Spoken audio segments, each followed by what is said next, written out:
Eu sei.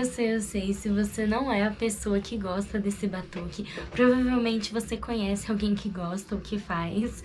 É sobre essa história aqui de um garotinho que adora sair batucando pelas coisas que a gente vai falar hoje. Esse é um livro do Rodrigo Mendes com ilustração da Thaís Ferreira. E, gente, eu não posso começar falando desse livro senão pelas ilustrações, vocês sabem. Eu me sinto sempre muito representada quando eu vejo ilustrações em livros de pessoas pretas. Esse livro aqui, ó, tem umas ilustrações muito lindas de situações assim envolvendo o samba, que, nossa, meu coração fica muito quentinho quando eu vejo. Então, ó, vou mostrar mais uma. O Beto é um garotinho que nasceu no samba, então toda a família dele é envolvida no samba. E aí ele começa a ter aulas de música na escola, só que esse estudo de música, ele tá resumido aos estudos de flauta doce. E o Beto, apesar de gostar muito dessas aulas, ele começa a sentir uma falta ali de um movimento, uma falta, acho que também de se enxergar ali naquele estudo de música. E ele começa a pensar, tá, flauta doce é muito legal, mas e se a gente tiver aula de percussão também? E aí é muito legal, porque o Beto, ele começa a fazer um movimento ali na escola, de falar com os pais, de falar com a diretora, de começar a pedir para que tenha também nas aulas de música esse estudo da percussão. E aí ele gera todo um rebuliço na escola, porque aí a diretora começa a ficar, meu Deus, mas o professor de música não entende de percussão. As famílias também, né, dos outros estudantes da escola também fica, que isso, essa coisa de ter aula de percussão baderna na escola? Isso não é música não, a gente não quer isso não.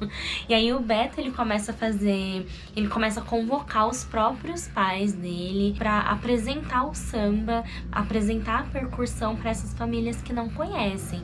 E ele fala, não, vamos lá, vamos falar que não é bagunça, a gente tem tantos aprendizados na escola de samba, tudo é tão bonito para mim que eu quero que essas pessoas conheçam também.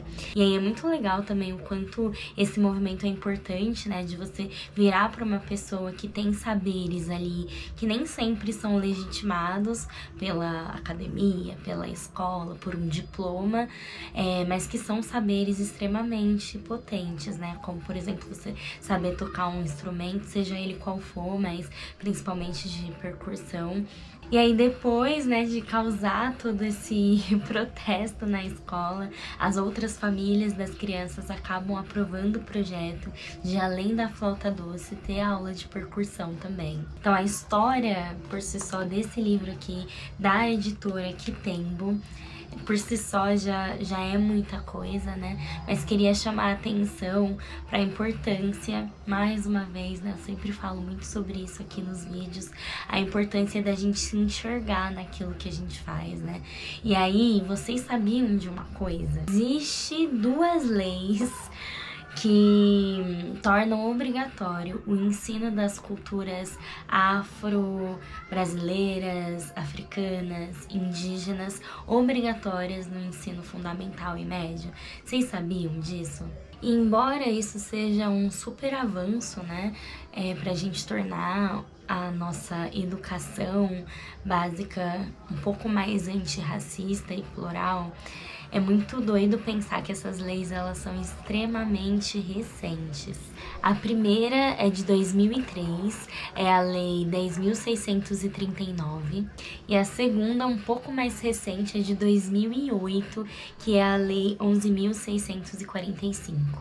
E eu achei importante nesse vídeo trazer exatamente qual é a lei, de qual ano que é, porque embora seja uma conquista muito grande do movimento negro, do movimento, né, dos povos indígenas originários, são leis extremamente recentes e que, quando a gente para olhar na prática, elas nem sempre estão sendo cumpridas. Para além da gente questionar se essa lei ela tá sendo aplicada, né, de uma maneira legal, bacana, respeitosa, pensar também o absurdo que é a gente precisar de uma lei para que a nossa história seja contada, né?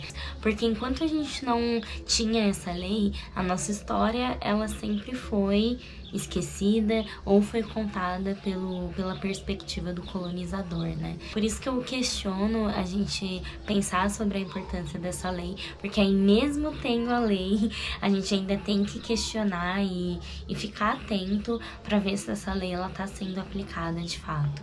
Eu acho importante olhar para isso e levantar esse debate, porque enfim, eu sou educadora, eu sou artista, então eu tô sempre pensando como que eu posso trazer abordagens e referências mais plurais para o meu trabalho, mas eu gostaria de deixar aqui uma provocação do quanto a gente, na nossa vida, na nossa existência, a gente pode contribuir para educações e para trocas mais diversas nas nossas vidas, o quanto que a gente consome conteúdos mais diversos, seja de pessoas asiáticas, né, orientais, pessoas negras, povos originários, o quanto que a gente também bebe dessas fontes para ampliar o nosso imaginário, o nosso repertório, o nosso diálogo. Então fica aí uma dica de leitura, Beto, o Garoto Batuque. Espero que você goste desse vídeo, mas é isso, é nóis. Entre um corre e um outro, uma leitura, certo?